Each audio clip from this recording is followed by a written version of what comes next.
Hello, all. Welcome. Welcome. We're super excited to get to share with you guys today. My name is Becca Burton, and I am an Inclusive Economic Development Advisor at NGIN, which is just a short way to say New Growth Innovation Network. And so we work all across the US. With small and mid-sized cities and everything in between. And we're really excited to get to share with you today information on continuous engagement with community members. I'm also joined by my colleague, Cuevas Peacock. He is a senior advisor at NGIN, and we'll be tag teaming this presentation back and forth together. So if at any point in time that you have any questions during our chat, feel free to either raise your hand or drop a question in the chat, and we'll make sure that we get those answered for you, because ultimately this presentation is for you. We're here to support and be a part of this community of practice. And being a part of that means really making sure that we're providing content that works for you and that is needed. And so please let us know and engage in any way that you see fit. So I'll start by sharing some of our objectives and our purpose for today. Today, we'll be exploring the methods for gathering community input. We'll be looking at strategies for continuous engagement, and then also some practical tools that you as coalitions can apply immediately. Because I love a high end presentation, but sometimes I leave looking for, man, well, what is it that I can do right now? What's something that I can put into effect today, tomorrow, this week, within the next 2 weeks, within the next month and year? And instead of a program that I'll have to build or tools that take some time to get up and going off the ground. So we will provide a breadth of opportunities for you throughout the day. And then we'll be making sure that this session, again, will really provide some practical examples as well that you can adapt into your own initiatives. So if anything sounds like, man, this might work, or maybe I could adapt this, that's really our goal, is to be able to show you and talk through some examples that we've seen that have worked across the country. And realizing that something that works in Kentucky might not work in Washington, might not work in Allentown, Pennsylvania. It might not work in other states as well, but everything can be adaptable and adjustable. So really looking at why engagement and why engagement matters now. What do we need? Why are we worried about engagement? So right now, just from the interviews that we've conducted and working with you guys, we've had some key questions emerging. So those questions range from anywhere from moving from planning to moving the project from planning into implementation.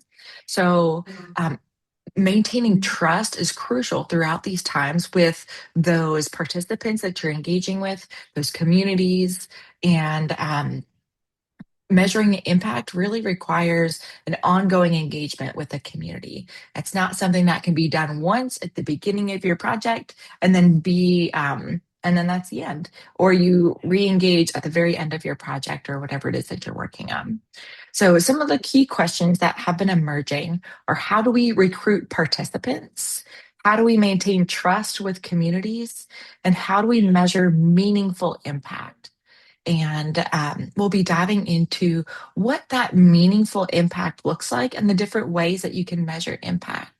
And so, off the top of my head, sometimes as we are measuring impact, it can be how many kids are playing on the playground that you've installed, how many workers are placed into jobs, but sometimes that's not all encompassing of the project and the work that you've put in place. And so some of the there's multiple ways to engage with individuals and participants and communities.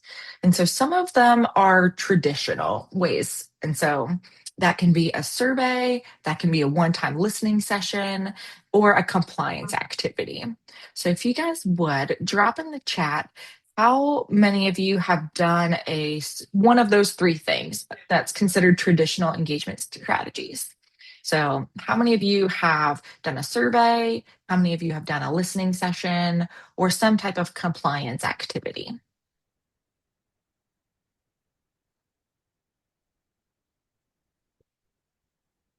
All right, Kevin's done one of these. Great. Okay, partners have done some surveys and some listening sessions. So, a lot of times we've seen that community engagement is often treated as a requirement rather than a meaningful process. And sometimes community engagement can feel like a burden. Sometimes community engagement can be a little scary, especially if you don't know how the community will react or if you anticipate there being a little bit of contention among community members. And this is why it doesn't really, a one time engagement doesn't often lead to a meaningful process. So, surveys and one time meetings alone, very rarely do they build strong relationships. And if they have, and that's something that you've experienced with a one time survey or a one time meeting, and you've built an amazing, meaningful relationship off of that, please share. I would love to learn more about how you led that meeting.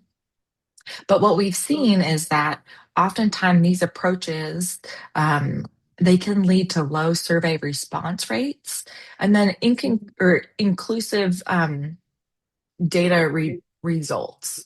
And so, looking at if we sent out a survey because you really needed community input on a specific topic, that sometimes that survey response rate can be less than 10%. And if you're only interviewing or you're only sending out 100 surveys, getting 10 surveys back isn't going to be indicative and really show a full report of what the community thinks and needs. So we're going to dive into, my partner is going to dive into some different types of engagement that you might consider if you would like to engage on a deeper level and work towards building sustained, strong relationships. Beka. So again, my name is Cuevas Peacock, and I'm happy to share with you all today.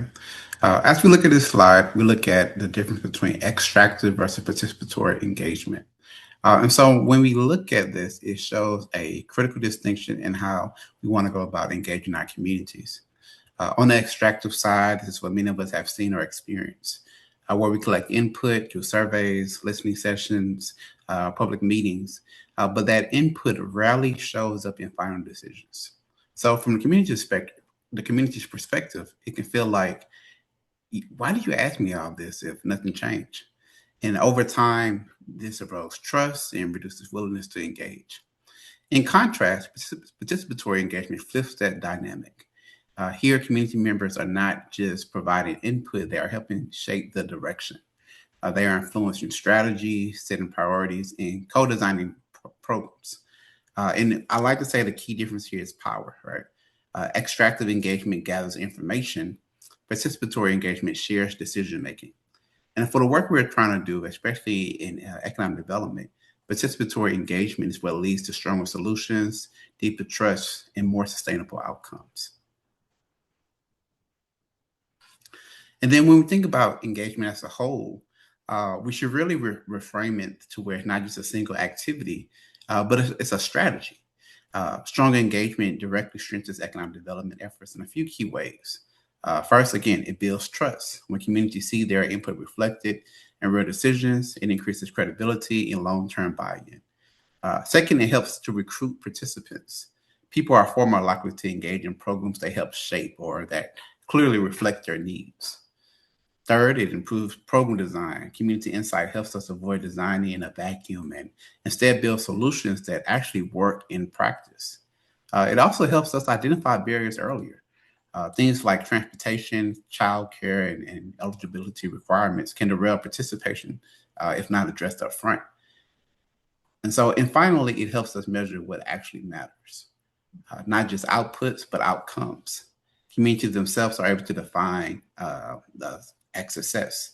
And so the takeaway here is that engagement is not separate from the work, but it is the work. That said, there's a lot of different engagement tools, a wide selection of them. But before we jump into any tools, whether it be a survey, a town hall, a focus group, we have to, again, start with their strategy. And too often we default to a tool without being clear on what we're trying to accomplish. So there are five key questions we should always ask first in helping us to decide what our engagement tool should be. First and foremost, who is the target community? Who is the target community? While all audiences are equal, the tool used to engage the job seeker is different than the tool that should be used to engage the job provider. Thus, we must be clear on who is the target community for our engagement. Second, what decisions are we trying to inform? Because the level of engagement should match the level of decision making, we have to make sure that the type of tool that we're engaging aligns with that. Third, who needs to be at the table? And so, as we think about that, it's not just should be who is easiest to reach, but who is actually most impacted by these particular decisions. Fourth, what type of input do we actually need? Are we here to just gather ideas? Are we trying to validate a direction? Or are we co-creating something together? And finally, what format would actually encourage participation? Because the best design process still fails if people can't or they won't show up. At the end of the day, the tool should follow the goal, not the other way around. And so by choosing the right tool, it's going to help us depend, making sure and make sure that we're having the right goal of the engagement.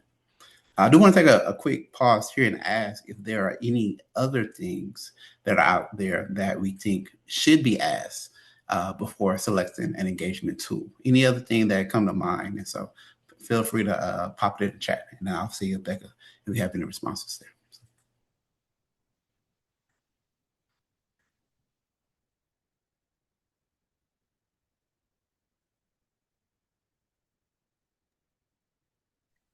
Cuevas, it looks like you covered it all. Our partners don't have any additional questions. Hearing none, we'll move forward to the engagement life cycle. And again, these are just a couple of areas in which we think engagement occurs.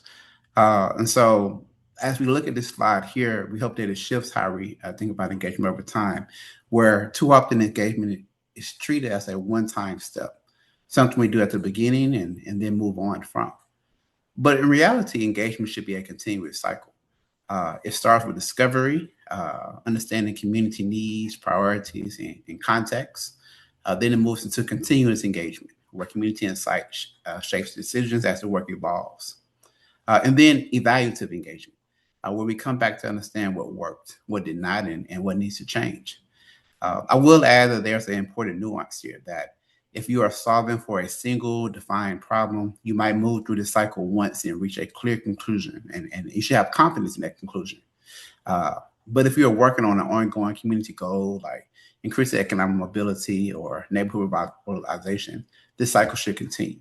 And so again, the distinction is if you have a very clear one-off project, the goal is to continue going around the circle in this life cycle, but to find confidence in conclusion with the cycle. But if you are geared towards having a more long-term, broader type work, knowing that the cycle will continue. So because the context changes, community needs evolve, and strategy must adapt, your engagement approach should also be aligned with the duration of the goal of the engagement. So the takeaway here is that engagement is not just a phase, but it's an ongoing feedback system. And so I'm gonna shift back over to my colleague Beka here. And what I'll say in preparation for these next couple of slides is that in knowing that as we look at the different cycles, different stages of engagement, we now want to share about a couple of tools that one can use within these various cycles. And so whether it's discovery or continuous or evaluative. And so with that, I'll shift back over to Beka. Thank you so much, Cuevas. So, as we're diving in, first we're going to talk about some discovery engagement tools. Then we're going to look at the continuous engagement tools, and then some evaluative engagement tools. And so, our first step is looking at discovery engagement. And so, when you're looking at discovery engagement, this is the stage where coalitions learn about community priorities, assets, and challenges before implementing programs. So if you are currently in one of those stages where your project is looking to learn about community priorities, challenges coming up before you identifying challenges before you begin implementing programs, or looking at community assets. These are going to be some tools that will work really well for you. So some of the common tools that we mentioned already, those are surveys, listening sessions, stakeholder interviews, and community scans. So surveys, I don't think I need to tell you much about those. Um, Same thing with listening sessions. And if you guys do have any questions on best methods for these or best ways to go about them, happy to talk through those as well. Or we will get to those here in a little bit. So the first one that I want to talk about is data walks. Just by a thumbs up or any type of emoji that you can click on, how many of you have ever done a data walk in your community?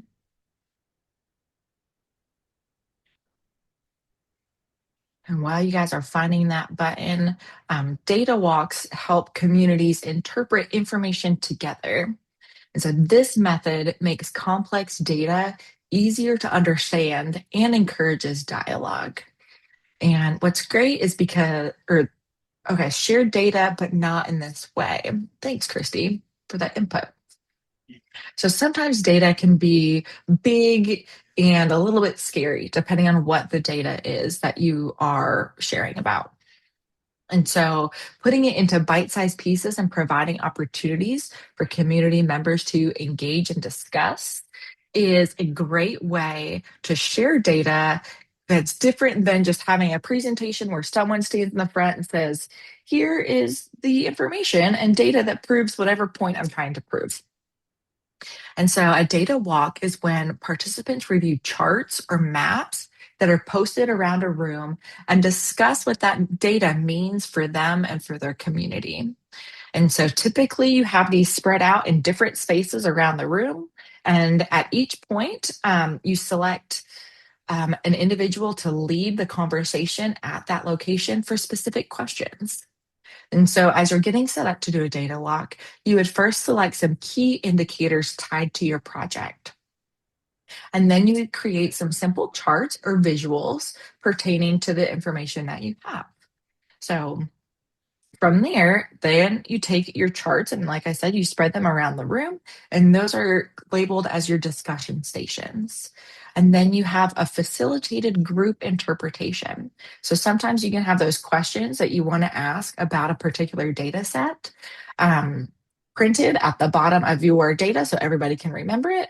Or you have someone standing there and they ask in a group setting, hey, everyone, take a look at these charts. What does this chart say to you? Cuevas, will you tell us a little bit about the Urban Institute and their data walks?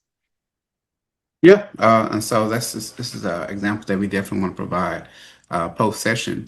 But through the Urban Institute data walks, they provide a one-on-one toolkit of sort in order to help communities who are looking to adopt these data walks, who are looking to set up the particular best case format for it, give examples of what type of data is best used for the conversation, as well as give examples on key talking points in order to help facilitate this conversation around the various data, the data points. And so the Urban Institute provides a toolkit that will provide with you all as well, following our particular session on how to implement these things in your community. And so, but they have done them across the country and have been very, very well received thus far. Thanks, Cuevas. And so this is definitely something, like we mentioned in the beginning, we want you to walk away with something tangible on how to do these things in your community once you've answered the questions that Cuevas went over on here's the one that's going to work for me. A data walk would work really good to incorporate into this planning session that we're having. Another tool that we have is called community asset mapping. And again, you're going to be getting some information afterwards to talk about this.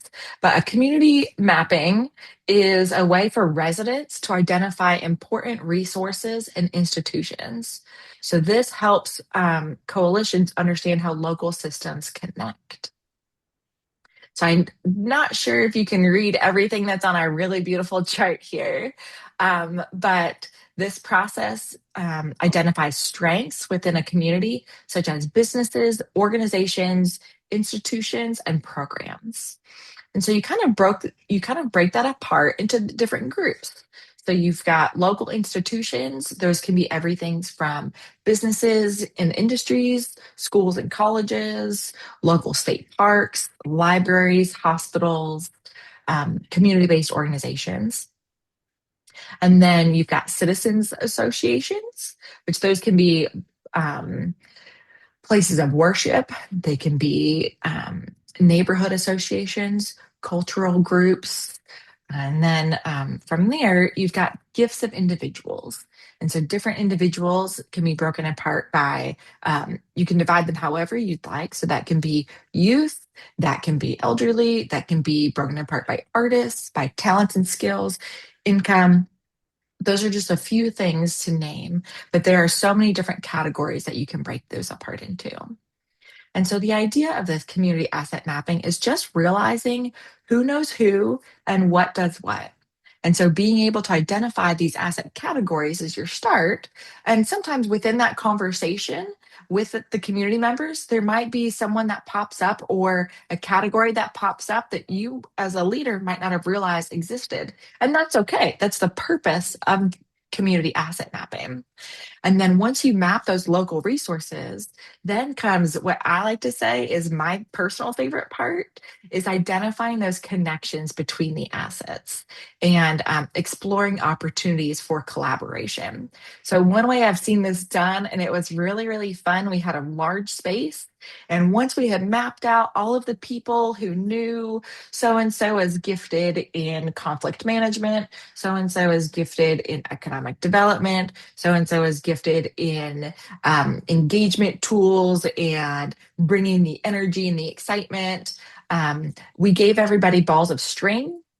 And then we started just putting pins in each one of our groups. And we just started connecting from I knew that this person, I knew that Cuevas is really good at conflict mediation and drew a string to that skill and started connecting all through. And so by the end of our time together in that mapping, we were able to recognize and take a step back and see on the wall a giant map and web of all of these connection points that we previously didn't realize these individuals and these entities and these categories were connected. And from there, that can then help inform your planning that you're doing, that can help inform your project, and making sure that you keep really good records within this, within all of these engagement types is important. So having a designated note taker or a person at the end that goes around, my favorite way is to just take pictures on my phone. So then when I get back into the office, I can make sure that I know exactly what I was looking at and I can zoom in and make the connection points. Another tool that is really great is surveys. So I know we call this a traditional common tool, and sometimes that people can think, oh, well, if that's just a common tool, then it must not be that good. Well, that's not necessarily true. Common tools are common for a reason. It's because they work in different spaces and different times. And so surveys are really useful for gathering broad input, but they often lack context or a deeper dialogue.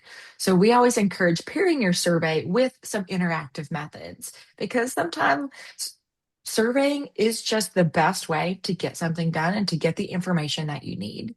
And so this helps gather that broad input, and then you can start identifying patterns and trends throughout the data that comes back to you. But again, the limitations of it is that limited dialogue, the back and forth, and that lack of context or nuance. So start big, get your data from the top if you're using surveys for that broad input. But when you're dialing in and you really need the community input, taking that into a deeper level using a different participatory method. And then the last category within discovery engagement is just a different type of survey, or is a couple of different survey types that you can utilize. So I personally love Dotology mainly because it's just really pretty and it's very tangible and it's very easy to read and see where you can find commonalities. So it's a simple prioritization method that's used during workshops to really quickly identify community preferences or priorities. And so participants vote on ideas using colored dots. Plain and simple as that. So the way that it works is you present options or priorities. And these I've seen done on really big sticky notes, the giant ones that you can buy at Walmart or you can buy at Staples or really any office supply place or Amazon. And oftentimes it'll come next day if you forget to order them before your event. And then each participant is given a certain number of dots. And then participants vote on their preferred ideas. And so what I've seen is we had a community that was really trying to identify some of the best places that they should increase their budget. And they wanted to see, should they put more money into parks and recreation? Should they put more money into a senior center? Should they put more money into bringing a new manufacturing facility into an empty building that they had? Should they bring in a new bar or a new restaurant? Or should they utilize a fast food place and try to bring fast food into their community? And so participants were given these dots and they were asked a series of questions. And so you can utilize your dots in different colors and in different ways. So the first question I think in that series was take your pink dots and go around and put one dot on what you would like to see in your community. And it was a really quick visual way to see that it was kind of split between they really wanted a fast food business in their community, but then they also really wanted a senior center and a multi-use space for those residents within the community. And then you can see the results as a group and you can discuss them. So then that conversation then led to additional discussions on why would we want to see, or why do you put or and prioritize a community center over bringing new jobs to the communities? And that then just turns it into a better conversation and a different dialogue. So surveying to get the broad information and then participatory, bringing in together the voices to really understand the reason behind their choices. And secondarily, another method is a chalk and talk. Obviously, we love a good fun name here. Dotology, chalk and talk, try to bring a little arts into where we're going and our different types of survey methods. And so chalk and talk is when participants respond to prompts posted around a room. So very similarly, but it often doesn't have to be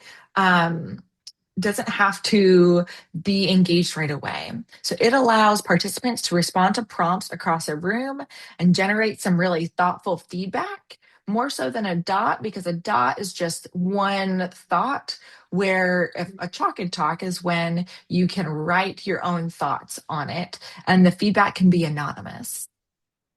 And so it works where you post the questions on walls or on boards. These are also, a chalk and talk is a really good way to gather community input at a community event. So if you're having a festival in your downtown and you put out, it's called a chalk and talk because theoretically you would use black chalkboard paint and then throw out sidewalk chalk that you can buy anywhere and that most people honestly have hiding out at their home somewhere. You can throw it out on the street. It doesn't damage anything, and people can write their thoughts on it. And so, in one city in Tacoma, Washington, they had an artist install an installation that they wanted to gather why people really cared about the community. The population of Tacoma was declining, and they were seeing that the city was starting to be vandalized a little bit more. And so, they were trying to change the perception of the city and grow people into moving into their downtowns, finding jobs into the downtown space. And so they had an artist decorate a whole mural that was all chalk paint, and they included a bucket connected to their building. And the only prompt that it said was, "I love Tacoma because," and then it allowed an open space for community members at their own leisure to walk up to the building and write what they loved about the community. Now, you cannot always dictate what a community writes. And so sometimes some of the feedback that came from that, it was open, it was anonymous, and they would cross out the love and they would put do not love that the community or that the city is looking dirty when I go downtown. But then that was able to prompt the city to understand that, you know what? Okay, if a dirty city is hindering individuals from coming in our downtown space, a little pressure washer and a little extra love, we can take care of that. So now we're going to look at some options for continuous engagement tools. So this, but I want to pause. Do we have any questions in among the tools that can be used for discovery engagement when you're in that process.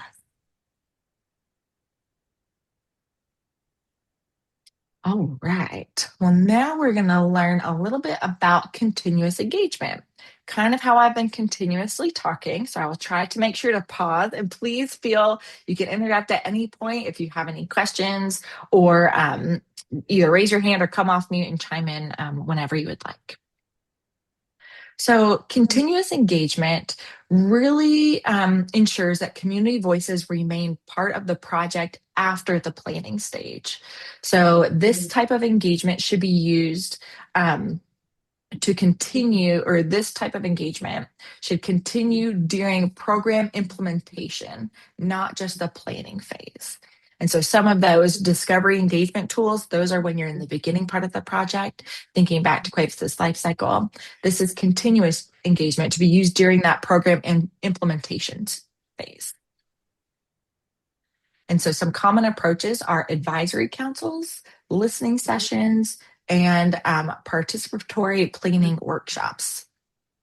Oh, yes, Christy, I love, I'm just seeing your comment about the Chalk and Talk when we participate in community events with a booth. Absolutely. That is a wonderful time because as people are walking around at community events, they love to get a little chalk. And oftentimes you'll engage the parents and the child if they have children with them, because then the kids can color on the ground and the parents can give their good feedback. And as a parent of a little one, I love it when my child can play with something so I can think for just a moment without her saying, Mom, can I please have cotton candy or popcorn or whatever the bubble wand guy is selling? So now when we're looking at our continuous engagement, like I said, the first one is industry advisory councils. These are really, really fun.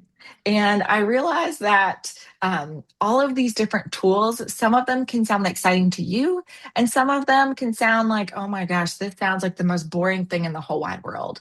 And that is completely okay. It is really important that you choose something that you are going to be excited about and that you find interesting. And if none of them are those things to you, then one, either find somebody else to help you that can bring that energy in, or two, find the one that you think, you know what, I can make this my own and I can tailor it to what works for me and what excites me. Because your approach to these types of engagement is what's going to set the tone for those that you're wanting to engage back with you.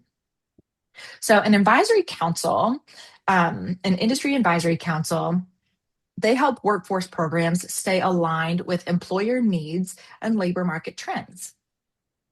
And so it is when employers and workforce partners provide ongoing input on labor market needs. So, how it works is we identify key industries, then convene employer groups.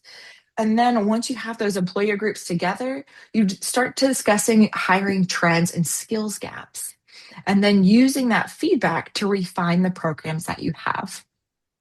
So, among that, discussing the hiring trends, excuse me, and those skills gaps, that can be having your employer groups come together and helping them realize that, man, I keep having workers show up late. What is going on? And then business number two, employer group number two comes in and says, man, my employees keep trying to leave early. What is happening? Why am I dealing with these problems?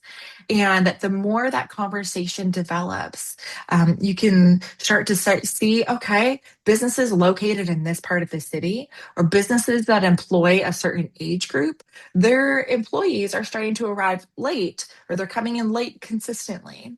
And then can start to look at what could be the cause of those things. Is it childcare? Is it because daycares don't open till 7 o'clock, and so getting to a shift at 7 o'clock in the morning is difficult because a daycare doesn't open or the facilities in your area don't open, so those workers will be consistently late. And then same thing in the afternoons, continuing the childcare trend is, do those employers or do those employees, are they in the age range where they have school age children? And does school end and they don't have anyone to be there, or there is no after school care to get those children off the bus or go pick them up if that's what's needed? So being able to talk through these these hiring trends, these trends that are happening with the workforce, and then also skill gaps as well, and identifying some of these things all together just come from that those connection points and having a space to have those conversations. And so the role of an advisory council can be multifaceted. So it can provide advice on critical supply chain trends, setting to impact operating environment. It can provide advice on opportunities for cross industry collaborations or solutions. One really good example that I've seen of this is an industry advisory council came together and they were all doing some form of advanced manufacturing. And they realized they were having difficulty hiring for the skills that they needed within that advanced manufacturing sector. And so they worked with a local college to provide a program, and they ended up building a multi-million facility as a project that the whole business industry group that came together in partnership with the college built an advanced manufacturing training facility. And this was in a rural Eastern Kentucky location. And then it became a direct feeder for the businesses that invested into that project. But had they not talked about those cross industry collaborations and put together a solution, that never would have came to be, because individually they were not strong enough and did not have enough funding to be able to support a program on their own.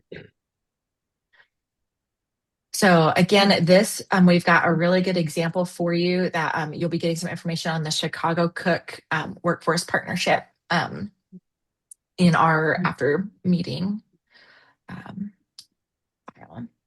So another form is participatory budgeting. And so this is a method that allows residents to directly influence how funds are allocated. And personally, I guess I've said a lot of these are my favorite. I actually love all of these engagement methods. To be totally honest with you, dotology is probably my favorite. The participatory budgeting, that is something that is near and dear to my heart, as I think it's really important that community members and the residents have a voice in deciding how public funds are allocated. So how it works is you collect project ideas from residents, facilitate some community voting, and then fund those top three priorities.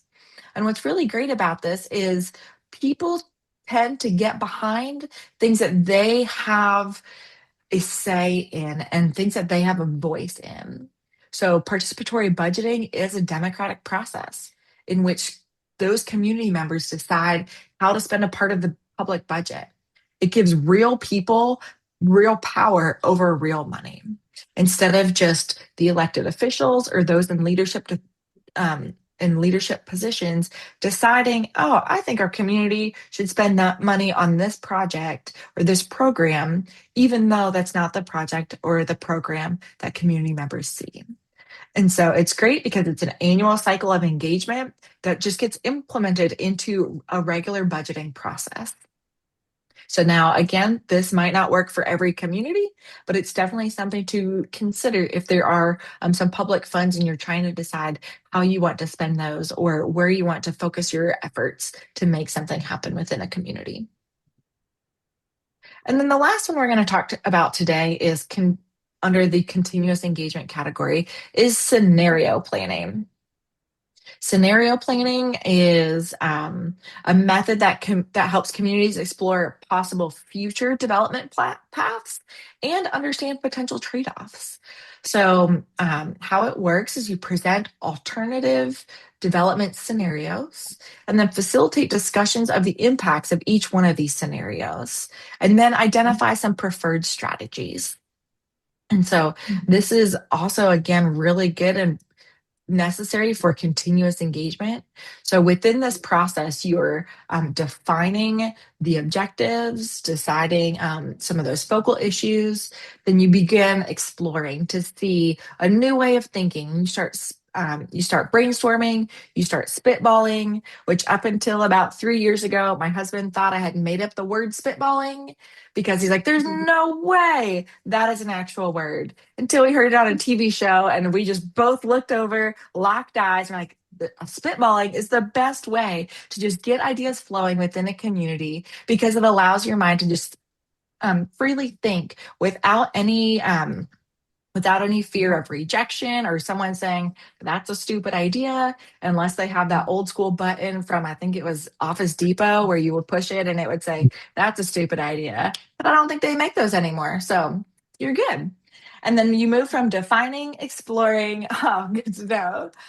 We move from defining, exploring to creating something, creating a scenario framework on, all right, we've got this really cool idea. How can we move forward with this? What would this look like?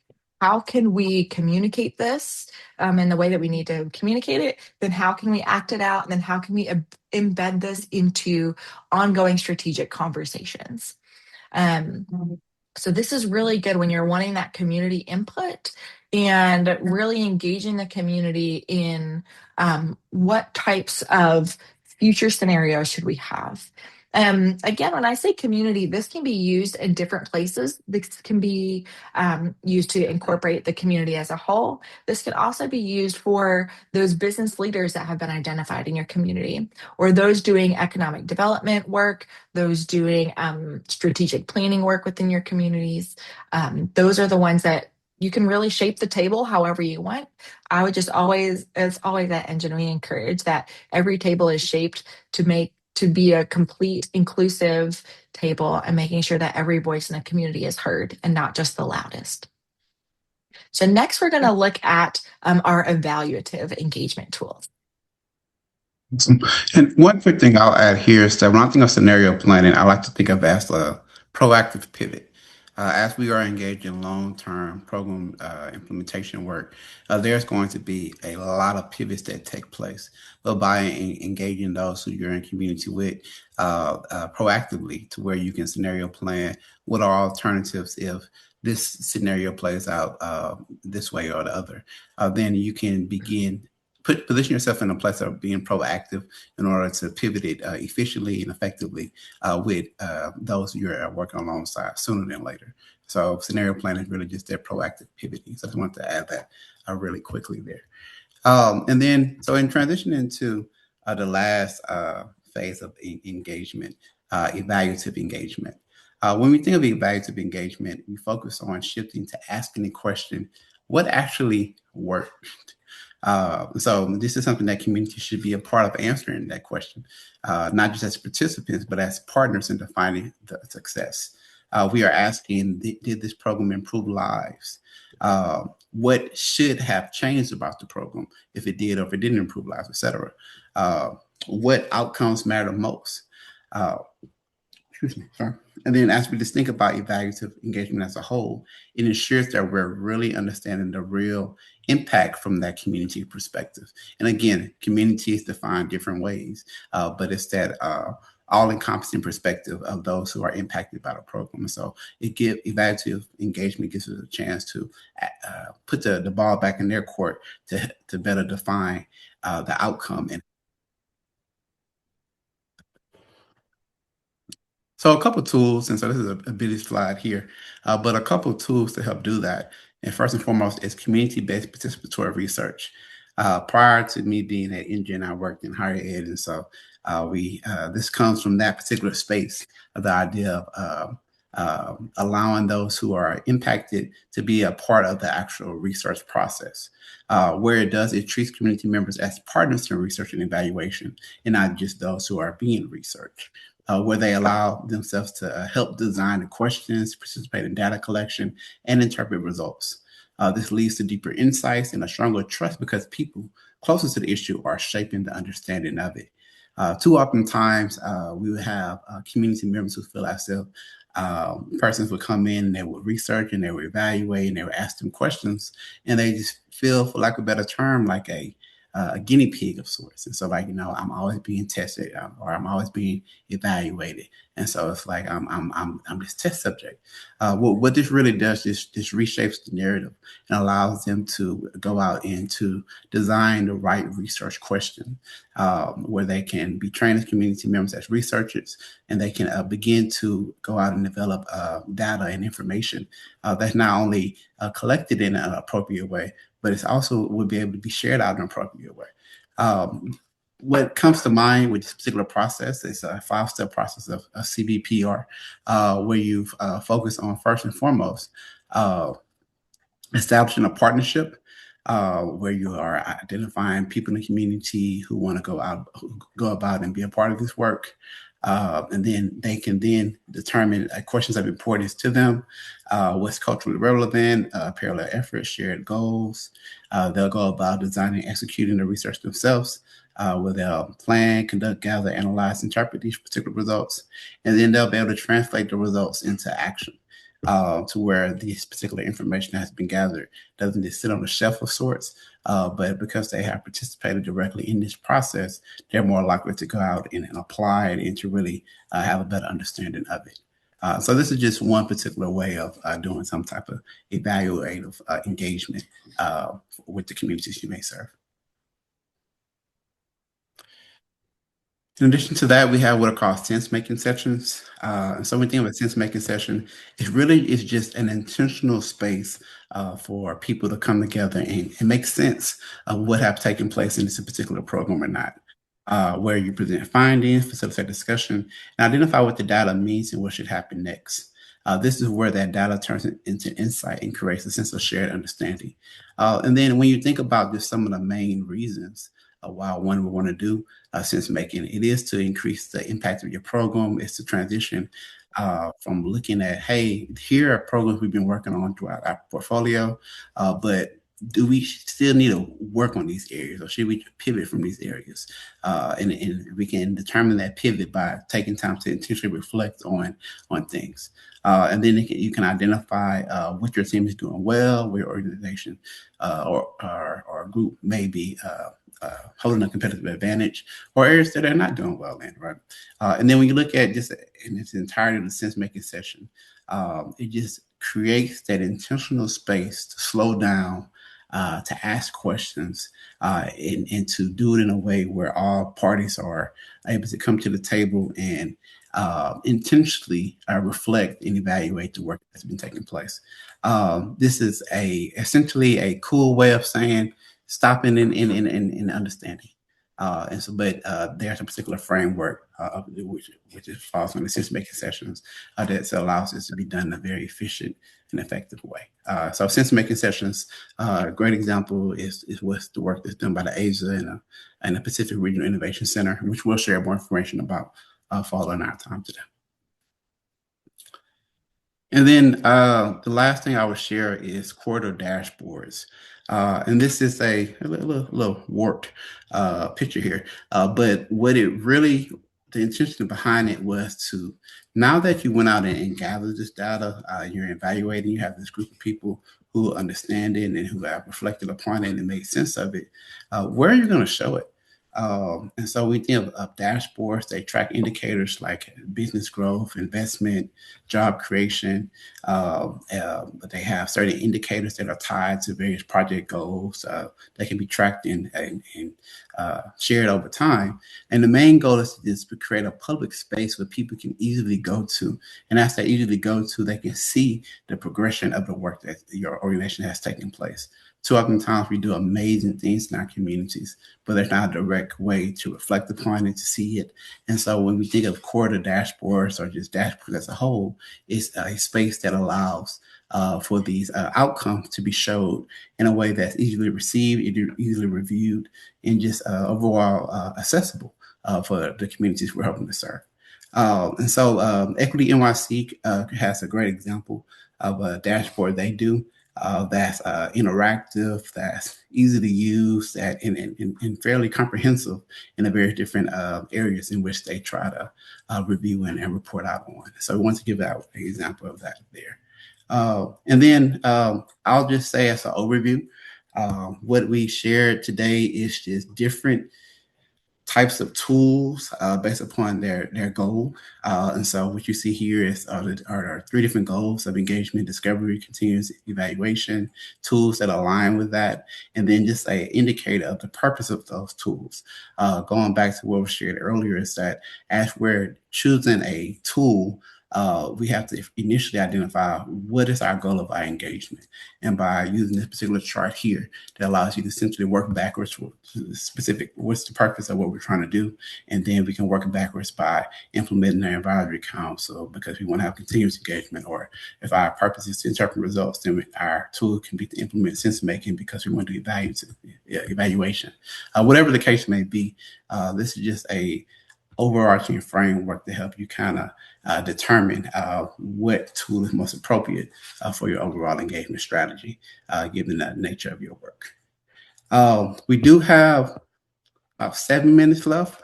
So forgive me for rushing through this, but we do want to pose some questions out to the group as a whole, and then I'll see Beka if anyone responds because I can't see you all right now. But with these questions, just want to ask, what engagement strategies have worked in your community?